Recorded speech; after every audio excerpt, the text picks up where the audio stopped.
अस्सलाम वालेकुम ख़ातिन हज़रात, शुरू करते हैं आज का हस्बे-हाल। मैं हूं जिसका मेज़बान जुनैद सलीम। नाज़रीन, आलूदगी, फ़िज़ाई आलूदगी वतन अज़ीज़ के कमो बेश हर शहर को बुरी तरह अपनी लपेट में लिए हुए और कई शहरों को तो उसने निगलना शुरू कर दिया है, जैसा कि लाहौर। आज हस्बे-हाल के इस शो में, बल्कि इब्तदाई सेगमेंट में हमारे साथ तशरीफ़ रखते हैं इसी आलूदगी को फैलाने और कंट्रोल करने वाले मुख्तलिफ स्टेक होल्डर्स। जी अस्सलाम वालेकुम जी। भाईजान क्या हो गया आपको? इनको हिलाओ। जी जी जी जी जी हुक्म जनाब, हुक्म। फिजाई आलूदगी पे बात करने के लिए हाँ आपको जी, ज़रूरत हाँ दी जी, है, हाँ।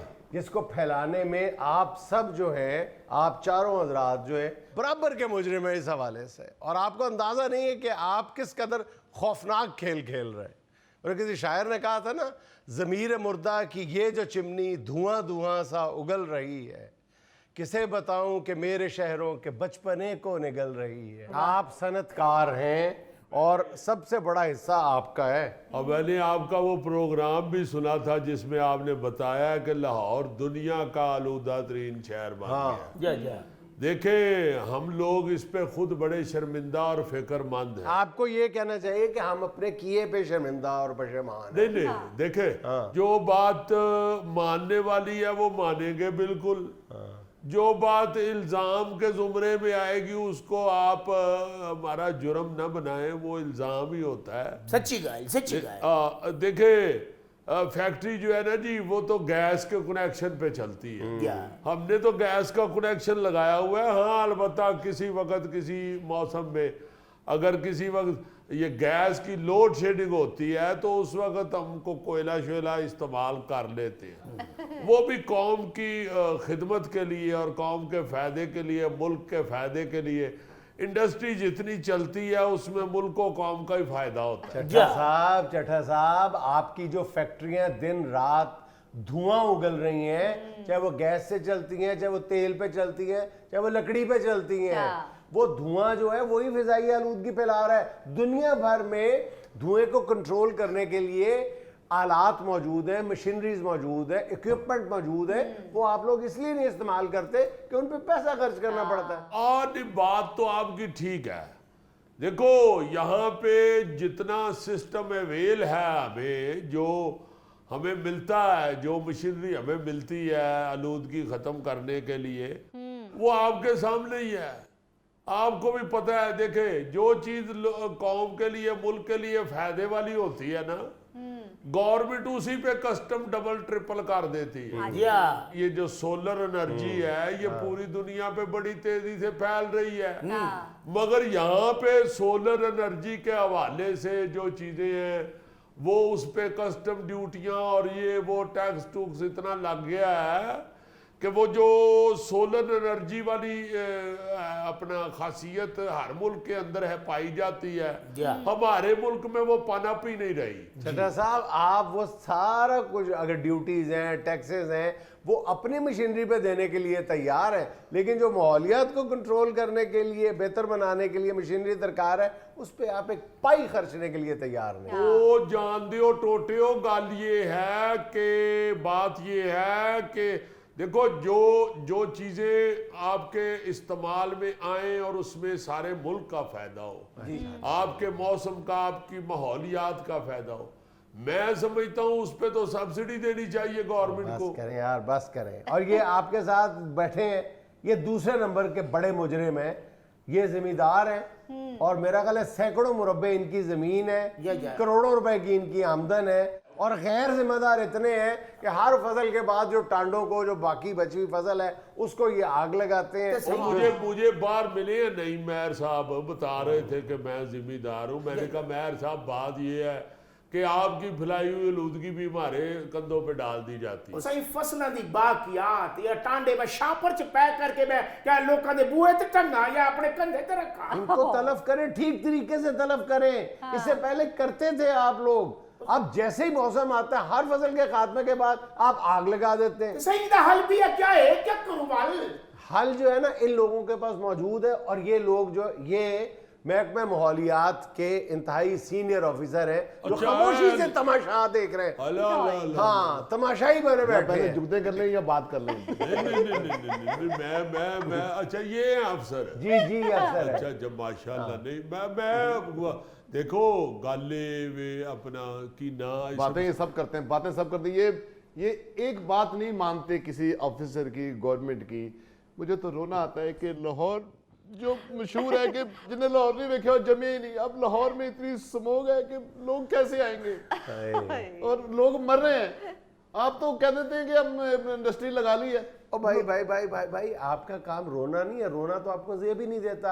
आपका काम है कंट्रोल करना।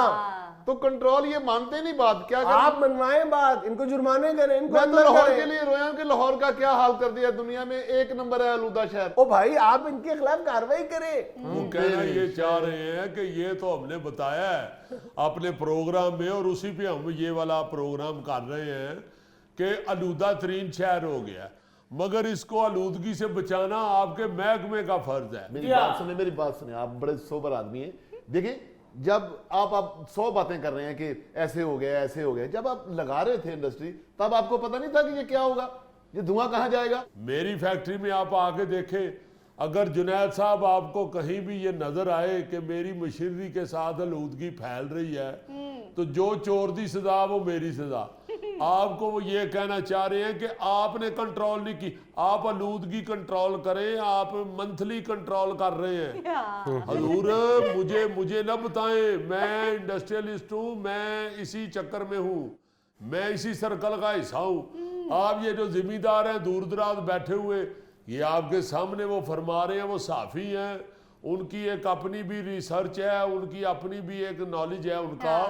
वो बता रहे हैं कि ये लोग जो हैं ये अपनी फसलों को, टांडे जो होते हैं उनको आग लगा देते हैं। तो सही होता एक बारी ले लेना, अब साडी वजह तो सरसब्ज पाकिस्तान में साडी वजह। ये जो टांडे का पुत्र है ना, जब ये इसके खिलाफ कार्रवाई की खेती का जाती है ना, पुत्र, तो बस करो, ये 100-150 लोग इकट्ठे होके सड़कें जाम कर देते हैं, ब्लॉक कर देते हैं, मुजाहरे शुरू कर देते हैं। बिल्कुल बिल्कुल सही कह रहे हैं आप। पिछले साल इनको गिरफ्तार कर लिया था, लेकिन पता नहीं कहां से सिफारिश आती है इन जिम्मेदारों की। वही तो वो कह रहे हैं, आप सिफारिश सुन के या पैसे पूहे लेके सजे खबे हो जाते हैं। एक दफा आप रगड़ के जुर्माना करें, सजा दे, आपका जो कानून कहता है उसको लागू करें, उसके मुताबिक आप रिजल्ट निकाले, तो जुर्त नहीं होगी किसी की अगली दफा ऐसा करने की। अगर आप कानून की बात करते हैं तो फिर आप चारों यहीं से गिरफ्तार होते हैं। कौन गिरफ्तार करेगा? पुलिस ओ भाई जी केड़ी पुलिस तेरी वास्ते चाल दा मुंडा नहीं आउंदा, क्योंकि आप लोग जो हैं आप उस मजबूती के साथ सिस्टम को चला ही नहीं रहे। भाई आप ऑफिसर हैं, नहीं यकीन तो उनसे पूछ रहे हैं, बताएं नहीं इनको। मुझे पता है, इसीलिए मैंने पहले अर्ज कर दिया है कि आपके सिस्टम पे जो ग्रिप है ना, वो सिर्फ यहाँ पे है बस। असल मसला यही है। ਵੀਰੇ ਮੈਨੂੰ ਕਾਦੇ ਵਾਸਤੇ ਬੁਲਾਇਆ ਹੋਇਆ ਵਾ? ਤੁਹਾਨੂੰ ਇਹਦੇ ਵਾਸਤੇ ਬੁਲਾਇਆ ਕਿ ਤੁਸੀਂ ਜਿਹੜੇ ਪੱਠੇ ਦੇ ਮਾਲਕ ਹੋ, ਉਹ ਸਭ ਤੋਂ ਵੱਡੇ ਮੁਜਰਮ ਹੋ ਇਸ ਕੰਮ ਦੇ। आपको टेक्नोलॉजी दी है, आपको हुकूमत कहती है जिगजैग टेक्नोलॉजी पे मुंतकिल हो जाए, आप क्यों नहीं हो रहा है? हुकूमत आपको लोन दे रही है, फैसिलिटेट कर रही है, ਕਾਦੇ ਵਾਸਤੇ? जिगजैग टेक्नोलॉजी पे मुंतकिल करने के लिए अपने पट्ठों को। हुण सही मुजरम फड़िया जी। ये तो इतना बड़ा मुजरिम है, इसके बाप ने इसको पट्ठा लगा के दिया था ईंटें बनाने के लिए, ये उसी पट्ठे में अपना सिर्फ सालन गर्म करता था। ਉਹ ਵੀਰੇ जुनैद साहब, ਮੇਰਾ मैं आपको बताता हूँ, मेरे चाचे का पुत्र है जी सरफराज सिंधु, उसके सारे पट्टे जिगजैग हैं जी। देखो ये लोग जो हैं ये सिर्फ इनकम की तरफ ध्यान रखते हैं। जो बंदा ये सोचे कि मैं लाना कुछ नहीं हथों, कमाना ही कमाना है, तो वो फिर दूसरे के लिए भी नुकसानदेह हो जाता है। वरना पट्टे को जिगजैग सिस्टम पे चलाना कोई इतना बड़ा काम नहीं है, ना ही कोई मुश्किल है। टेक्नोलॉजी तो आ गई हुई है आपकी। ये जो बैठा हुआ है, ये सुई की शक्ल वाला, ये ट्रांसपोर्टर है। आपकी नजरों से क्यों ओझल है? इसके पास 12 बसें हैं, 10 बसें जो है वो धुआं छोड़ने वाली हैं। क्यों नहीं आप लोग कंट्रोल करते हैं? मेरे सोने हो, डीजल गड्डियां हैं, उन्होंने धुआं ही छोड़ना है, और कौन सा उनके सलेंसर से रेशम के धागे निकलेंगे हजूर? ओ यार ये क्या बताओ, डीजल गाड़ी के लिए जरूरी है कि वो धुआं ही छोड़े? ये तुम्हें किसने कहा है? और मैं डीजल रखी जे, मैं जुनैद साहब डीजल रखी जे, बिल्कुल पराडो डीजल है, तो कोई तू अशुआ नहीं देती। भाईजान पराडो और बस में फर्क है। बस च की फर्क है? बस दे 32 दंद हुंदे ने, मुझे क्या बताते हो सारी अल्लाह 4 गड्डियां खलोती हैं मेरे घर च, मैनू की दसने। जुनैद साहब मसला ये है, आप बिल्कुल ठीक कह रहे हैं, ये जो ट्रांसपोर्टर है इनका भी यही हाल है, ये लगाते कम हैं और कमाते ज्यादा हैं। आप सारों में कीड़े निकालते जा रहे हैं, आप अपना जवाब दें। अगर आप लोगों ने इंडस्ट्री वालों के साथ यही कुछ करना है, छोटियां छोटियां गल्लां च कीड़े कड्ढने जी तो बंद कर देने इंडस्ट्री। भाई ओ प्यारे भाई, ये छोटी बात नहीं है, ये बहुत बड़ा मसला है। आवाम की जिंदगी अजीरन कर दी है आप लोगों ने। ओ बाऊ जी, आपको वही तो कहना चाह रहा हूं कि अवाम की खिदमत कर रहे हैं। और भाई कौन सी खिदमत कर रहे हैं आप अवाम की? आपने जो सनत लगाई है वो आबादी में लगाई है, वो रिहायशी वो अपना एरिया जिसमें बिल्कुल गलत बात है। जब मैंने वहां पे सनत लगाई थी, मेरी जहां पे फैक्ट्री है जुनैद साहब, रड़ा मैदान हुंदा सा जे, ऐडा ही नहीं उत्थे मुंजी उगी हुंदी ही, दूर दूर तक बंदा ना बंदे दी जात। मैंने बल्कि जाके जब उधर फैक्ट्री लगाई थी जुनैद साहब, उधर बस भी नहीं थी जाती। अब सड़क बाद में बनी है, कच्ची सड़क के ऊपर मैंने, कच्ची जगह कच्ची सड़क के ऊपर मैंने फैक्ट्री लगाई। यानी इनका कसूर नहीं है, पब्लिक का कसूर है। माशाल्लाह। नहीं जी नहीं, मेरे सामने सड़क भी पक्की हुई है, मेरे सामने बस चली है उधर को, मेरे सामने सारे मामला, आबादी भी बन गई है। अब अगर मेरी फैक्ट्री के इर्द गिर्द आबादी बन गई है तो आप ये तो ना कहे कि मैंने आबादी में फैक्ट्री, आप ये कह सकते हैं कि मेरी फैक्ट्री के आले दुआले जो है वो आबादी बन। सारे आप लोग बराबर के मुजरिम हैं, सब। ये जो भट्टे वाला टटर बोल रहा है, रात को मैंने मारा छापा, और भट्टे से धुआं तो निकल ही रहा था। हाँ, इधर 6 खुदरे नाच रहे ने, मैं क्या बंद करो खुसरे तो पट्टे नो भी। हाँ, भट्टा तो बेचारा बेजान था, उसने मुझे कुछ नहीं कहा। हाँ। खुसरों ने पकड़ के मुझे मारा है और ये उठा नहीं, वहीं बैठा रहा, 4 बजे देखता रहा। मुझे लगता है आपको बांध के मारा है, और मारने से आपको कुछ नहीं हुआ, भट्टे में कुछ देर के लिए जो बांध के रखा है उसने आपको खासा नुकसान पहुंचाया। एग्जैक्टली। नाज़रीन, यहाँ में लेना एक छोटा सा वक्फा, हमारे साथ रहिएगा। अगर ऑटोग्राफ की हिस्ट्री देखें ना, तो आज तक सबसे महंगा जो ऑटोग्राफ फरोख्त हुआ है ना, वो जॉर्ज वॉशिंगटन का।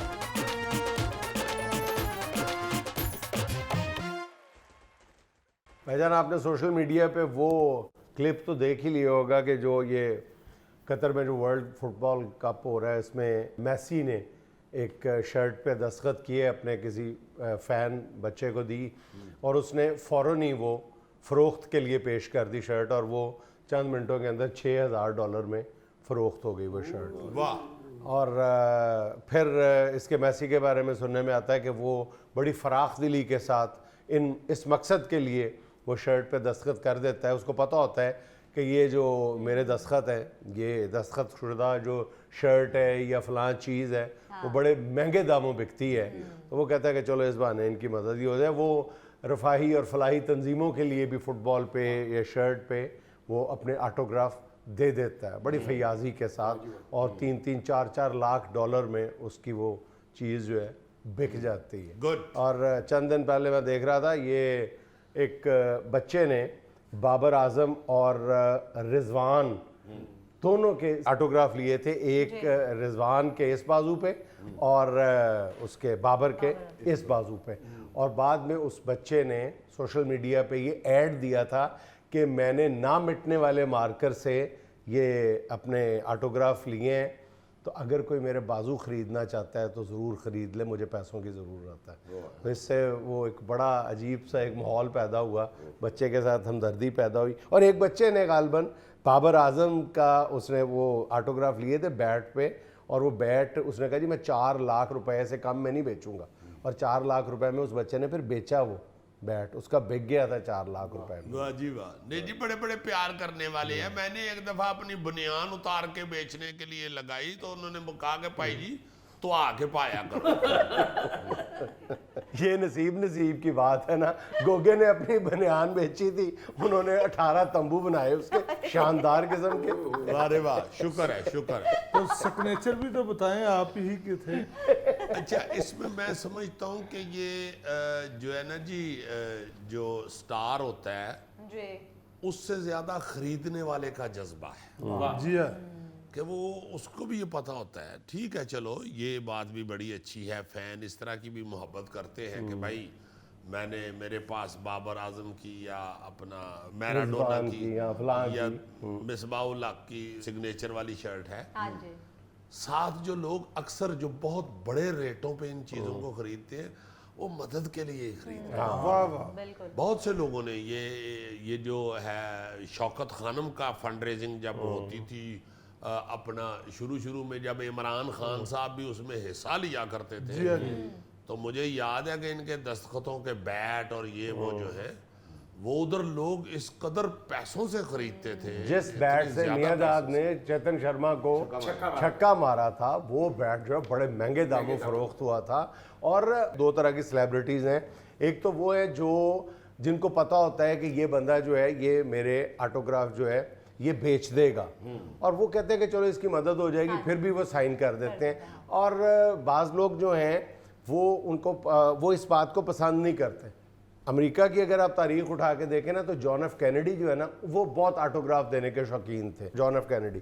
और वो अक्सर औकात जो है वो दे भी दिया करते थे, इसलिए कि ये बंदे ने किसी मकसद के लिए करने हैं, पैसे खर्च करने हैं, तो वो अपने ऑटोग्राफ दे देते थे। लेकिन एक तारीख में वाक़या मिलता है कि किसी बंदे ने उनको ख़त लिखा था कि जी फ़लाँ साबिक़ अमरीकी सदर है, उसके यहाँ पे जो ऑटोग्राफ हैं वो $55 में बिक रहे हैं, और आपका जो ऑटोग्राफ है $65 में बिक रहा है, लेकिन अगर आप यहाँ पे इस ख़त के नीचे मुझे अपने ऑटोग्राफ देंगे तो वो मैं महंगे दामों बेचूंगा।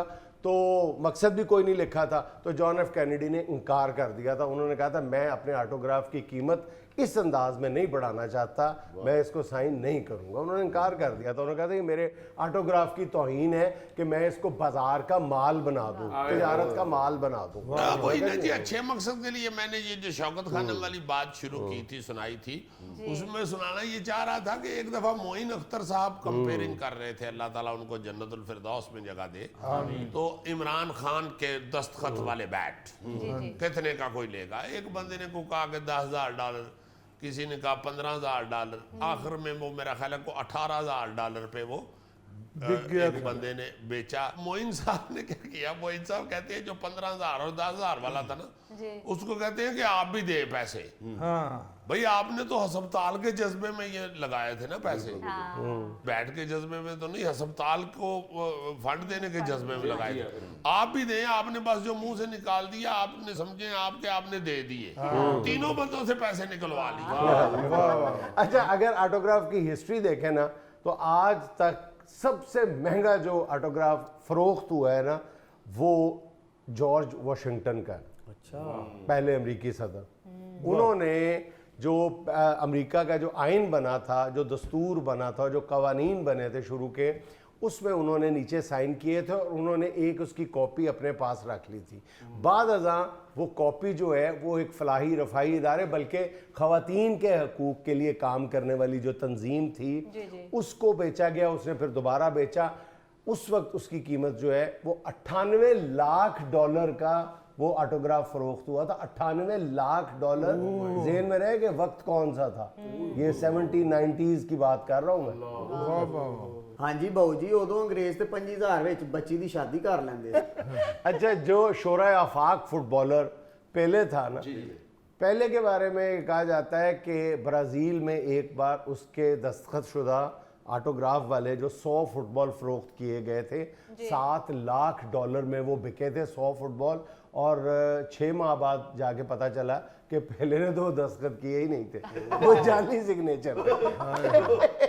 यानी अंग्रेज भी फ्रॉड कर लेंगे। हाँ, हमारे यहाँ भी होते हैं।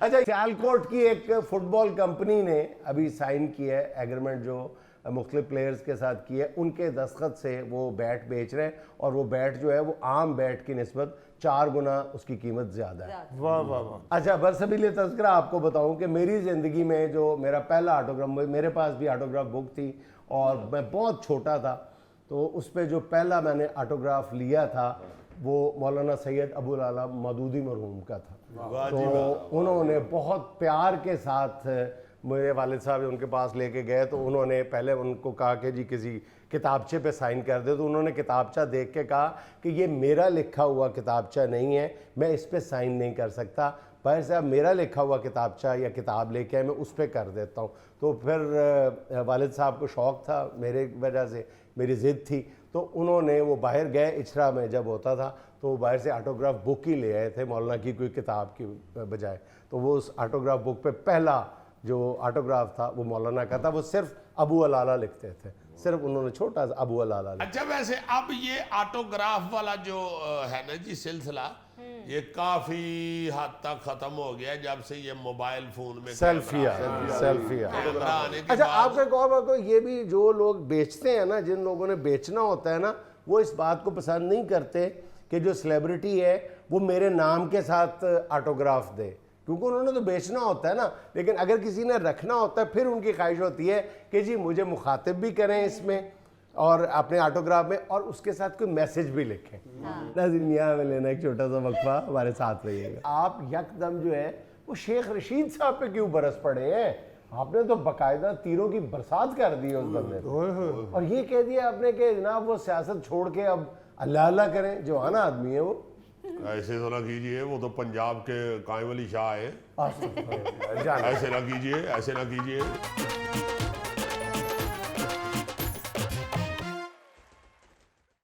आज आपकी मुलाकात करवाते हैं वफाकी वज़ीर सेहत और पाकिस्तान पीपल्स पार्टी के बहुत सीनियर रहनुमा मोहतरम जनाब अब्दुल कादिर पटेल साहब से। अस्सलाम वालेकुम। वालेकुम अस्सलाम जुनैद में आप क्या हाल खैरियत है से? पटेल साहब? अल्हम्दुलिल्लाह, मैं भी ठीक हूँ। आप लोग सब ठीक है?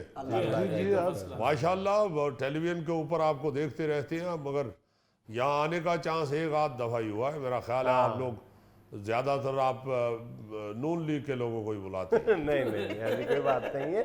हम तो आपको देखने के, आपसे मिलने के बड़े मुश्ताक थे, आप ही वक्त नहीं देते थे। नहीं भाई, वक्त तो आप बुलाएंगे तो 2 मिनट में पहुँचेंगे यहाँ पे। वक्त की तो ऐसी कोई बात नहीं है, वक्त तो बहुत है हमारे पास। अच्छा, मेरे ज़हन में आया था जब भी मैं आपको अपने शो में बुलाऊंगा तो पहला सवाल यही पूछूंगा कि क्या देख के पीडीएम ने आपको सेहत की वजारत दे दी है? आपकी कोई क्वालिफिकेशन नहीं है, कोई सेहत से ताल्लुक नहीं है, मामला क्या है? मैं आपको इस बात का जवाब दूंगा ज़रूर, आपके इस सवाल का जवाब ज़रूर मेरे पास है, कोई ऐसी बात नहीं। मगर मेरा पहले एक सवाल है, उसका जवाब दे दीजिए। जी जी फरमाइए। आपने क्या सोच के या क्या देख के या क्या समझ के इस मोटे को दानिश्वर का रोल दिया? हद हो गई पटेल साहब, मुझे बताएं कि दुनिया में इसके अलावा अगर कोई दानिश्वर है तो बताएं कि जो देख का ढकना उठाए बगैर बता दे कि ये गल गए चावल या नहीं, बताएं। तो भाई आप सियासत में गुफ्तगू कर रहे होते हैं, ये फिर मैदे का दानिश्वर है ना। तो आप भी तो सेहत के हैं ना जी। ओ भाई, ये तो मैं भी कफ ऊंचा किए बगैर बता सकता हूँ कि इंजेक्शन यहाँ पे लगता है।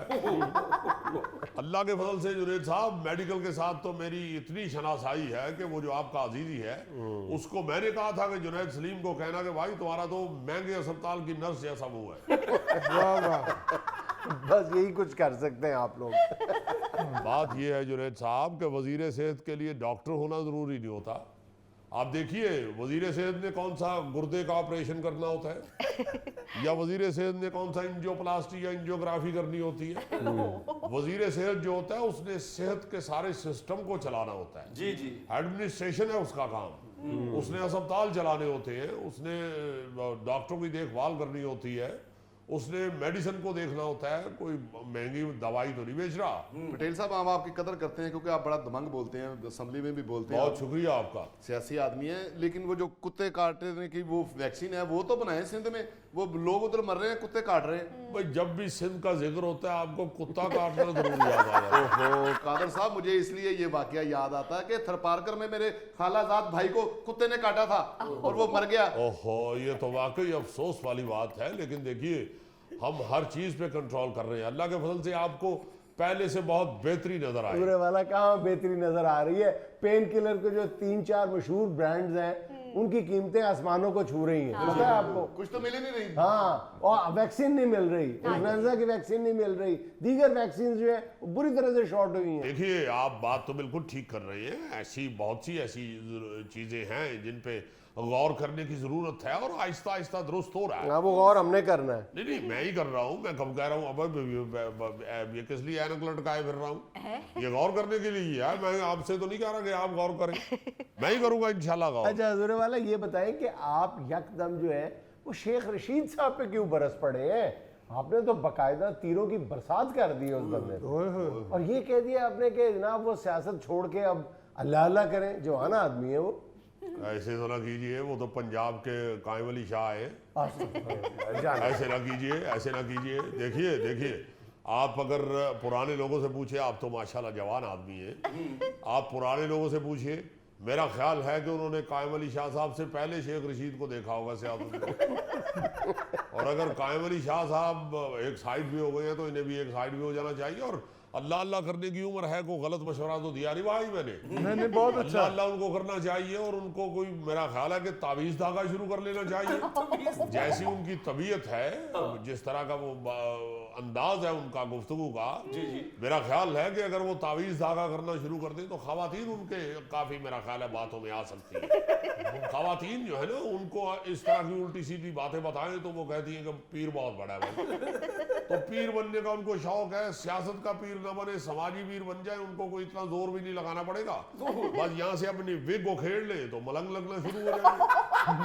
अच्छा कादर साहब, मैं सॉरी ये बात रिपीट कर रहा हूँ कि वो कुत्ते काटने की वैक्सीन रेंज हो रही है या नहीं? ये इसलिए दोबारा पूछ रहे हैं कि इनकी खाला का एक और बेटा भी है। उधर ही है ना। तो भाई जितनी देर नहीं अरेंज होती, अपने खाला के बेटे को कह दो जिस गली में कुत्ता हो उस गली में ना घुसे। नहीं तो सर अरेंज हो जाएगी। हो जाएगी इंशाल्लाह। हो जाएगी। पटेल साहब, भुट्टो। पटेल साहब ये बात है कि जिस गली में कुत्ता वहां ना जाए, जिस गली में वो होता है वहां कुत्ता जरूर जाता है। भाई फिर वो कुत्ते से दोस्ती कर ले, तो कुत्ते के साथ उसकी चल रही है पुरानी, मेरा ख्याल है। तो बात हो रही थी जुनैद साहब, शेख रशीद साहब की। तो मैं इसलिए उनको ये मशवरा देना चाहता हूँ कि सियासत तो उनकी सारी ठुस हो चुकी है, खत्म हो गए, खाली बाल्टी है वो।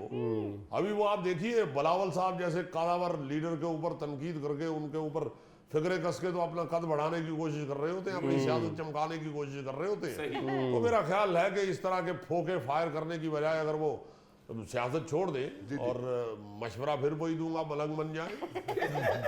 क्योंकि सियासत में वो बता रहे होते हैं कि फला तारीख को हुकूमत जा रही है, तो मलंग बन जाएंगे तो खवातीन को बताएंगे कि फला तारीख को तुम्हारी दरानी जी या जेठानी तुम पे वार कर रही है। और खवातीन मान भी जाती हैं। अच्छा पटेल साहब, फार्मास्यूटिकल कंपनीज ने ये आपको वार्निंग दी है, धमकी दी है कि अगर कीमतों में 40% तक इजाफा ना किया गया अद्वियात की तो वो हड़ताल कर देंगी, तो फिर क्या बनेगा? देखिए, ये हड़तालों के जो धमकियां ना, ये पीपल्स पार्टी से ज्यादा कोई नहीं जानता इनको, और इनसे इंशाल्लाह निपटना भी हम जानते हैं। अच्छा कादर साहब, ये कर रहे हैं कुत्ते का बंदोबस्त कर रहे हैं। यहाँ मुझे लेना एक छोटा सा वक्फा, हमारे साथ रहिएगा। ये जो छोटे छोटे काम होते हैं घर के, हाँ जी। अगर हम ये साथ साथ करते रहे तो हम घर की खवातीन का बहुत ज्यादा हाथ बटा सकते।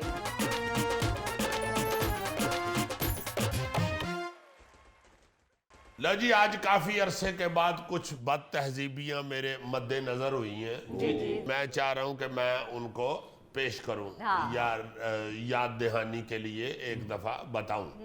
सबसे पहली बात तहजीबी, मैं आज एक डोमेस्टिक बात तहजीबी डिस्कस करना चाहता हूँ। अक्सर मर्द हजरात जो है ना जी, वो घर में जब होते हैं, तैयारी शैयारी कर रहे होते हैं, तो अपना जो जूता है ना, वो जो धोने वाले कपड़े होते हैं ना, ये जो कपड़े उतारते हैं, उससे ही वो जूता साफ कर लेते हैं, जिससे वो जूते की जो पॉलिश है वो उस कपड़े के ऊपर आ जाती है। और वो फिर जो खातूने खाना होती हैं या माई कपड़े धोने वाली मासी होती हैं, उनको बड़ी प्रॉब्लम होती है वो दाग उतारने में। हालांकि जो जूते वाला कपड़ा है वो घर में मौजूद होता है, मगर एवं काली काली च वही कपड़ा मार मूर के तो निकल जाती है। इसी तरह एक और बात तहजीबी इसी के साथ जुड़ी हुई ये है कि इसी तरह धोने वाला कपड़ा गाड़ी अपनी पे भी मार लेते हैं या अपने स्कूटर पे भी मार लेते हैं, जिससे उस कपड़े को कोई ग्रीस या कोई तेल शेल लग जाता है, जिसकी वजह से फिर खातूने खाना बड़े मोहब्बत से बेइज्जती करती क्या ये तो थी अपना एक जुड़ी हुई दो बात तहजीब। एक और बात तहजीबी जो आजकल सर्दियों के मौसम में या मौसम के बदलने के साथ साथ अक्सर अलमारी खोलते हुए नजर आती है कि खतूने खाना ने गर्म कपड़े बड़े ध्यान से इस्त्री करके प्रेस करके तो अलमारी में सजाए होते हैं, हाँ जी। तो आपको चाहिए होती है लीली शर्ट। लीली शर्ट है उस ढेरी के सबसे नीचे, तो तुसी थले नीली शर्ट जो खींचनी है तो सारी ढेरी उल्ट के बाहर आ जाएगी, हाय हाय और फिर आपने वहां से वो ढेरी उठा के तो उसे अंदर तुन देना है। हालांकि उस बेचारी ने बहुत देर लगा के तो वो आपके कपड़े तरतीब में लगाए हो। बिल्कुल सही है। अक्सर तो ये होता है कि जेडे कपड़े बाहर डिगन वो दोबारा मर्द हजरात रखने की भी कोई जहमत नहीं करते। हाँ जी, हाँ जी। हालांकि ये मेरा ख्याल है बुरी बात है। बहुत बुरी। और इसी तरह कई मर्द हजरात जो एंकर टैप होते हैं, जिनको जरा काली होती है जाने की, और सारी रात जो जागते भी रहते हैं और सवेरे सोए रहते हैं, और फिर रिकॉर्डिंग से लेट हो के तो उठ के फटाटे जंप मार के सीधा गुसलखाने च डिगदे ने ते तारी ला के ते आ जाते ने, वो अपना बिस्तर उठने के बाद सही नहीं करते। हाँ, सरवटें पड़ी रहती हैं। जी हाँ, ये जो वो छोटे सोते इतने सलीके और करीने से हैं कि एक सलवट नहीं पड़ती। माशाल्लाह ये सोते हो या को मठियाई वाला थाल रखे सौन नाल ते सलवटां पैनी ही पैनी। तो मेरा मतलब है कि ये जो छोटे छोटे काम होते हैं घर के, हाँ जी। अगर हम ये साथ साथ करते रहें तो हम घर की खवातीन का बहुत ज्यादा हाथ बटा सकते हैं। हाँ। बल्कि मैं तो ये समझता हूँ कि इस तरह के घरेलू जो छोटे छोटे काम हैं, कपड़ों जी। को संभालना, सर्दियों के कपड़े, गर्मियों के गर्मियों के, कपड़े, हाँ जी। कपड़े अलमारी में लगाना, उतारना, बिस्तर, ये मर्द हजरात अपनी तौहीन समझते हैं हाँ जी, हाँ जी। या शायद शर्मिंदगी उन्हें फील होती है। हालांकि ऐसे नहीं करना नहीं है, चाहिए। हाँ जी। अगर ये काम कर सकता है अच्छा भाईजान, आजकल ड्राई फ्रूट का मौसम है और ड्राई फ्रूट के जो छिलके हैं वो जिस बेदर्दी बेरहमी के साथ हम पूरे कमरे में बल्कि पूरे घर में फैलाते हैं, और फिर सारा जाहिर है कि सफाई जो है वो तो हम गुनाह समझते हैं ना अपने हाथ से साफ करना। मैंने कमेटी डाली, साल हो गया कमेटी डाली मैंने, इस दफा चलगोजे खाने। जरूर खाएं, लेकिन चलगोजे जरूर खाएं। उसके बाद उसके चलगोजे, अखरोट या जो ऐसे जो ड्राई फ्रूट है ना जिनके छिलके जो हैं वो किलर भी हैं साहब, उनका बहुत ज्यादा ख्याल रखें। वो अमीर सिर्फ आदमी गंदगी है ना, नहीं बात तहजीबी भी महंगी कर रहा है। जेडी 8000 रुपए किलो है ना, बात तहजीबी वो कर रहे हैं। अजीज भाई बाज बंदे मूंगफली दे छिलकियां ते टुर के कड़ा च ना खजान दे मौसम दा मजा लेंदे। हाय हाय हाय। अच्छा, एक और इसी तरह की बात तहजीबी ये छिलकों के हवाले से याद आया कि कुछ घर में मर्द हजरात जो है वो सिगरेट पीते हैं, हाँ जी। और वो ये गवारा नहीं करते कि उठ के एस्ट्रे पकड़ ले अगर वो किधर दूर पड़ी हुई है। जी सही। वो उनके सामने जो चाय का कोफ पड़ा होता है ना, वो चाय खत्म करके ना थोड़ी जी चाय बेच रहन देंदे ने ते ओदे च अपने सिगरेट झाड़ रहे हो। It is very bad, not good. Decent लगना चाहिए घर में। ये जरूरी नहीं है कि डिसेंट होने के लिए आपके पास बहुत ज्यादा पैसा ही हो। नहीं नहीं नहीं नहीं, डिसेंट बंदा हरकतों से होता है, बिल्कुल। अच्छी हरकतों से और खूबसूरत अपने बैठने उठने से बंदा डिसेंट अच्छे बंदे के सामने बैठने से भी डिसेंसी आ जाती है। बिल्कुल बिल्कुल। यानी मैं पहले कहने लगा था कि एज लाइक मी, हाँ जी। वो पहले अपना लाफ्टर उचक के ले गए। मेरे घर में ना कुछ मेहमान आ गए जी भाईजान, तो भूखे ही गए होंगे यार, मेजबान रजेगा तो मेहमान कुछ खाएंगे। आप सुन तो ले भाईजान। सुनाए मेरी जान आप। मुझसे उन्होंने पूछा भी नहीं और सिगरेट लगा लिया, और ना तेरा घर से एस्ट्रे पेट्रोल मांगी पंप ना से। कुछ। यार वो बदतजीबी की बात हो नहीं पूछते आपको क्या कि सिगरेट ले आ दियो बाजारों। भाई। ये तो कहते भी एस्ट्रे दे दें या सिगरेट पी सकते हैं हम। ये बहुत अच्छी बात आप कर रहे हैं, बिल्कुल ठीक है। आप किसी के घर जाते हैं हाँ जी। तो उसको स्मोक से या स्मोकिंग से एलर्जी है, हाँ, ये बिल्कुल। बात। तो आपको घर में पूछ लेना चाहिए कि क्या मैं यहाँ सिगरेट पी सकता हूँ। अगर वो बंदा कहे कि बिल्कुल नहीं, बाहर निकल जाओ, तो गली च खलो के पी लो। तो गली वाले ने भी सगो पता लगे कि इन्हों के घर को बंदा आया है ਜਿਹੜਾ ਸਮੋਕਿੰਗ ਕਰਦਾ। बिल्कुल। मैं तो बात कर रहा तो मेरी गल नूं ते इंज पै जांदी जिवें एसी कोच नूं रक्से नहीं पैंदे। नाज़रीन, ये था आज का अस्पताल। और चलते चलते आज डॉक्टर की एक छोटी सी बात से मरीज से कहा कि रात टेंशन के साथ ना सोया करो, तो मरीज ने कहा क्या करूं, मेके भेज दूं। नाज़रीन, खुश रहें, खुश रखें। आपसे मुलाकात होगी इंशाल्लाह कल। अल्लाह हाफ़िज़।